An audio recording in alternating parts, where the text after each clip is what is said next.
Now at 6, details of an officer-involved shooting outside River Bend Casino in Wyandotte, Oklahoma. Plus, how alleged bullying is impacting the way one Southeast Kansas student thinks about school. And a local teacher and mother is working to adapt to a new normal after being diagnosed with a heart condition. The 4 states' most watched news starts now.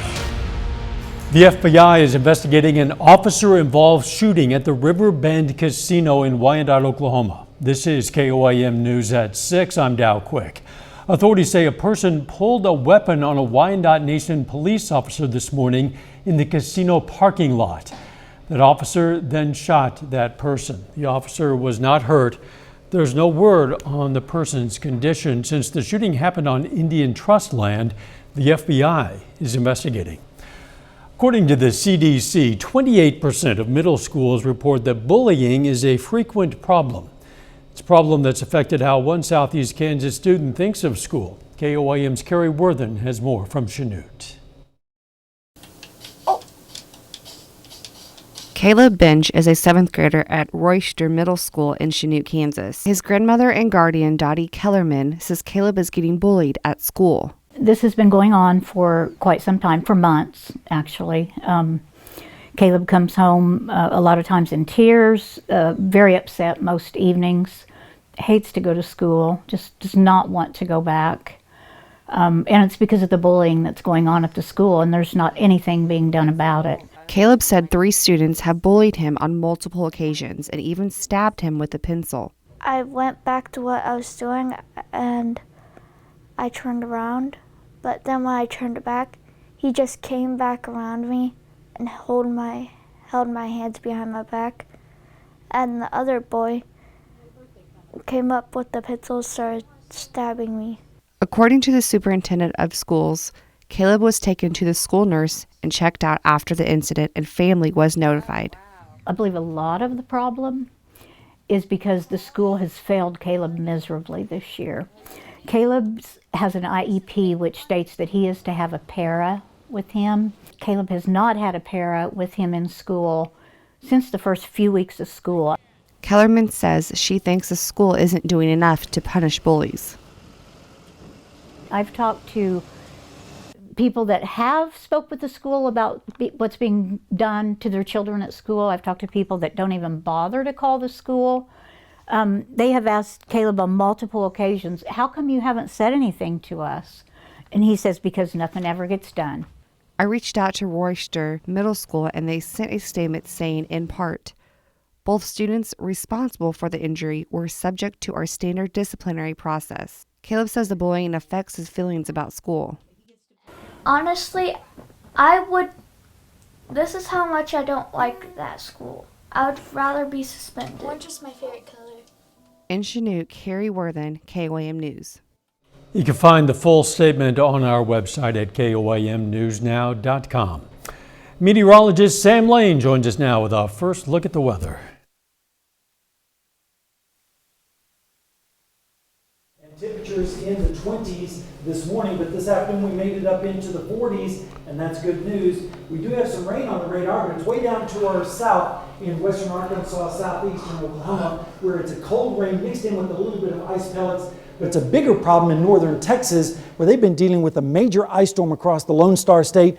But fortunately, that is not in our area. Instead, we're going to see temperatures dropping into the 30s tonight, all the way down to the mid-teens by 6 a.m. around 16 degrees. And looking down the lane, we're going to see some chilly Friday temperatures across the area and a windy Saturday. But overall, we're going to have a warmer weekend with some showers early next week. And I'll tell you all about that, as well as our extended forecast when we come back in just a bit. All right, we'll see you then.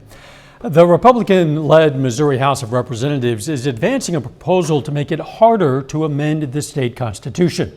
House members voted along party lines yesterday to give initial approval to the measure. It would raise the bar for amending the Constitution from a simple majority vote to at least 60%.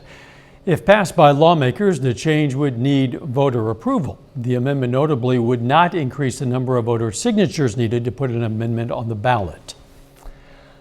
A local woman was diagnosed with abnormal, life-threatening heartbeat rhythms. KOAM's Amber Jenkins spoke to her about her recovery.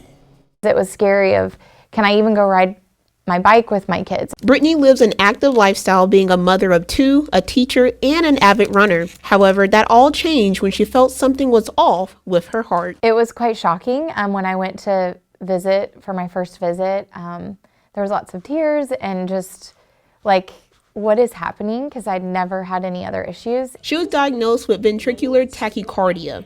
Brittany was then referred to Kansas University Health System for screenings and an ultrasound. And the MRI actually showed scar within a localized region within the heart called the left ventricle. And this scar is almost certainly what led to her concerning rhythm issues. Dr. Shelton acted fast in Brittany's life-threatening situation. He led the cardiac ablation surgery, even thinking ahead by putting in a defibrillator. We wanted her to be protected, so we discussed this with her and decided to put in a defibrillator.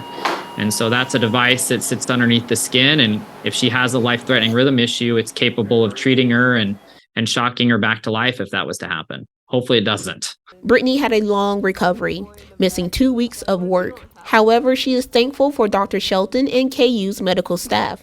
Now she's adapting to a new normal. After I left the hospital was painful and not awesome, but it honestly, within a month time, it was kind of just a new way of life, like having this ICD sitting on the side of my body. Reporting in Carterville, Amber Jenkins, KOAM News.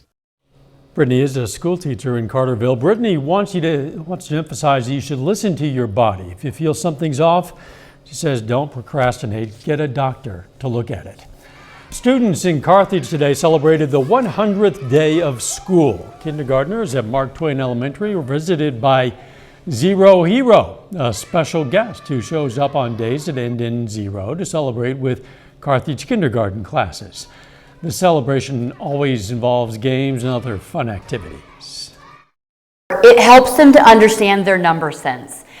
So what numbers mean, their value, and later then we can build on that base of understanding the tens and how to count and how to group and things like that. So they remember Zero Hero even beyond kindergarten. Tomorrow, kindergarten students at Pleasant Valley Elementary will present projects they did for the 100th day. Coming up, the city of Fort Scott, Kansas names a familiar face as its new police chief, plus the incredible story of a Southwest Missouri sheriff's deputy who rescued himself from the path of a sliding tractor trailer. Southeast Kansas community names its new police chief. Fort Scott's interim city manager announces an 18-year veteran of the Fort Scott Police Department as the new chief.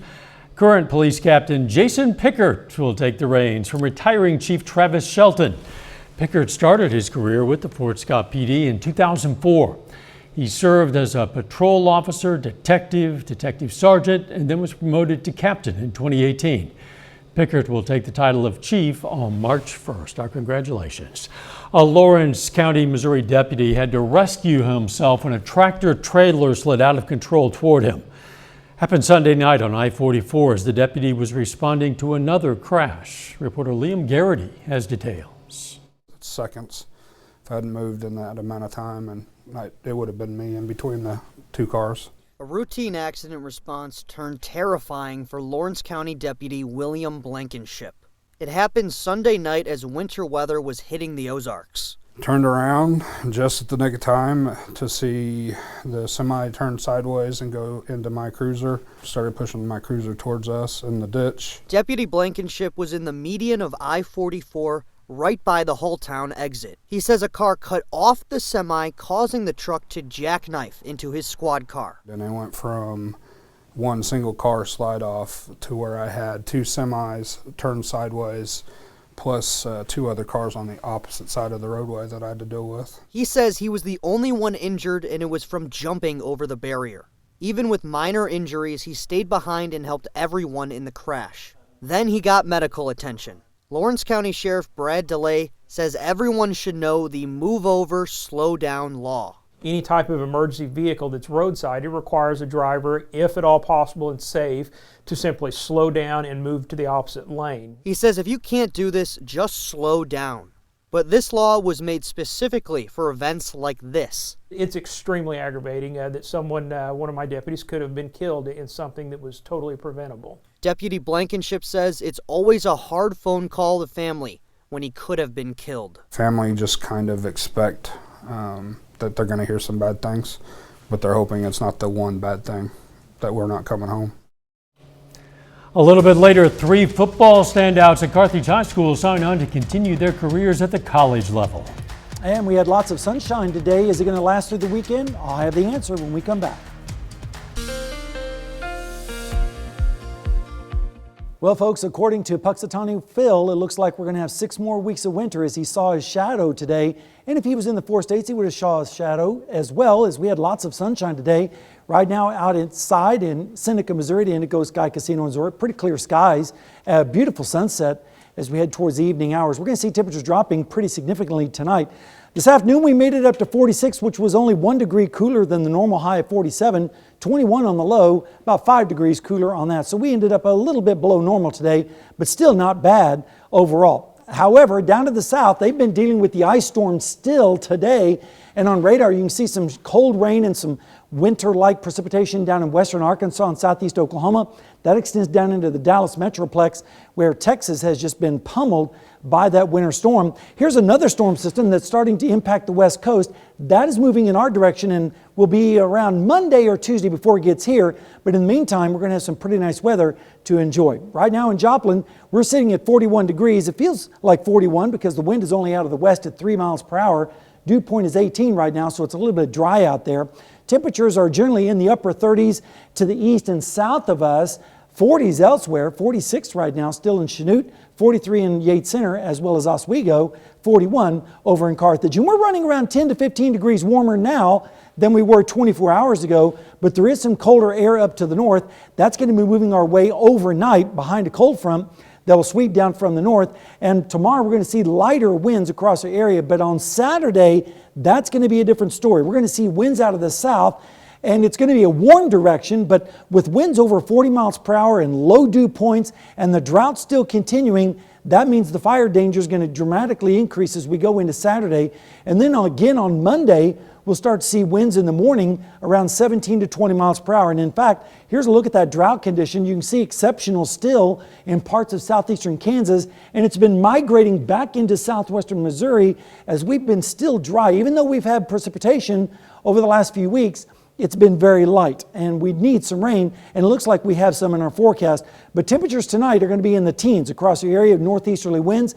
Then as we head through the day tomorrow, we'll see readings struggling out of the 30s into the lower 40s on south winds.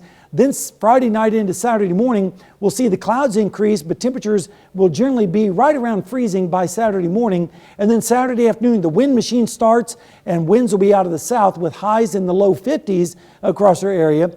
Then Saturday night into Sunday, we'll see the winds lessen up just a little bit with readings pretty much in the 30s.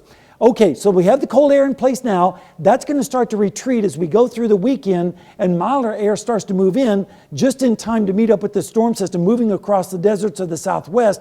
And by Tuesday, that system will start to move into the plains, generating the chance of rain, especially on into Wednesday. All right, here's a look at the next 7 days. Windy on Saturday, but at least it'll be milder with 52. Warmer on Sunday with a high of 58. Showers on Monday and Tuesday, and then a better chance of rain, I think, Dow, on Wednesday and Thursday with temperatures in the 40s. But then winter might make a comeback later on, and I'll tell you more about that a little bit later. Yeah, you and Punxsutawney Phil apparently are in agreement on that. That's exactly right. Thanks, Sam. Still ahead, 3 Carthage football standouts sign on to play at the college level, and we're going to hear from the Chiefs and the Eagles as both teams get set for a showdown in the Super Bowl. Signed today to continue their careers in college. Wide receiver Hudson Moore is headed to Southeast Kansas, signing today to play for Independence Community College. All-State defensive lineman Micah Lindsay signs today to join the Pitt State football program. And running back Luke Gall will play at Air Force. Gall is the reigning COC Offensive and Defensive Player of the Year. Bringing a taller, slimmer, faster kind of receiver, kind of similar to a T. Higgins or somebody of that build. And I got speed. Some people say 50-50 balls, but I like to be 70-30, 80-20, somewhere around there. But yeah, just hard worker, wanting to hit the weight room more. You can find all of our National Signing Day coverage from yesterday on our website. Of course, that's KOAMnewsnow.com. Super Bowl 57 in Glendale, Arizona is still more than a week away, but the excitement is building as those Kansas City Chiefs and the Philadelphia Eagles get ready to battle on football's biggest stage. Danya Bacchus has that story. When the Chiefs and the Eagles take the field for Super Bowl 57, Kansas City coach Andy Reid might feel comfortable on either sideline. I love Philadelphia, love the city. I've been blessed. Reid coached the Eagles for more than a decade before joining Kansas City in 2013. He's now back in the big game with the Chiefs for a third time in 4 years. Listen, we look forward to the challenge of playing the Eagles. Good football team, great football team. The Eagles are led by star quarterback Jalen Hurts. He'll be trying to outgun the Chiefs' own star, Patrick Mahomes. It's the first time two black quarterbacks have faced off in a Super Bowl. Yeah, I think it's history. I think it's something that's worthy of being noted, and it is history. Hurts and Mahomes both pay tribute to black quarterbacks who preceded them. The guys that came before me and Jalen set the stage for this, and now I'm just glad that we can kind of set the stage for guys that are kids that are coming up now. Super Bowl 57 will have another first. My mom can't lose. Two brothers on opposing teams. Travis Kelce is the Chiefs' all-pro tight end. His brother Jason plays center for the Eagles. It's going to be an amazing feeling playing against him, and obviously I respect everybody over there in the Eagles organization. And if you are thinking about trying to see the game at the stadium, expect to pay big bucks. StubHub says the average ticket is now more than $7,500. Danya Bacchus, CBS News. The odds makers have the Eagles as a slight favorite in a high-scoring game, but what do they know? Several local businesses are getting in on the Super Bowl spirit, including Out-of-Line Designs in Girard, Kansas. The screen printing shop gave customers a chance to get some special Chiefs gear ahead of the big game. On top of orders that I already had, and it was one of those between my team and I, we kind of all had a discussion through group text right towards the last half of the game. And everybody basically at the end of the game, I think because the adrenaline and the hype and everything that was going on, we all just decided to go for it. So now we're doing it. Today was the last chance to order the shirts in time for the Super Bowl. We'll be right back. Take time now to honor a local veteran. Henry Lettner served in the U.S. Army from 1942 to 1948. The Columbus, Kansas native was stationed in France, Germany, and Belgium. And we salute Staff Sergeant Henry Lettner, a four-state hero. Here's a look at what's coming up on KOAM News at 9 on Fox 14. A Newton County man pleads guilty to abandonment of a corpse. Plus, how a Pitt State professor and lifelong Chiefs fan is getting the chance to take part in Super Bowl events all week leading up to the big game. And the FBI begins an investigation into a sitting congressman. Those stories and more coming up at 9, Fox 14. Might need some water there. Losing my voice. Turn it over to you. All right, well, we're looking at mild conditions as we head into the weekend. Next chance of rain arrives early next week with some showers. Better chance of rain on Wednesday and Thursday. But of course, Dow, Phil predicted 6 more weeks of winter, and it looks like we might have it towards next weekend. So we'll have to wait and see if that turns out to be true. But I think everyone was kind of pulling for an early spring around here after the winter we've had so far. We were always pulling for an end to winter. Isn't that the truth? Get a bit more water and we'll see you at 10.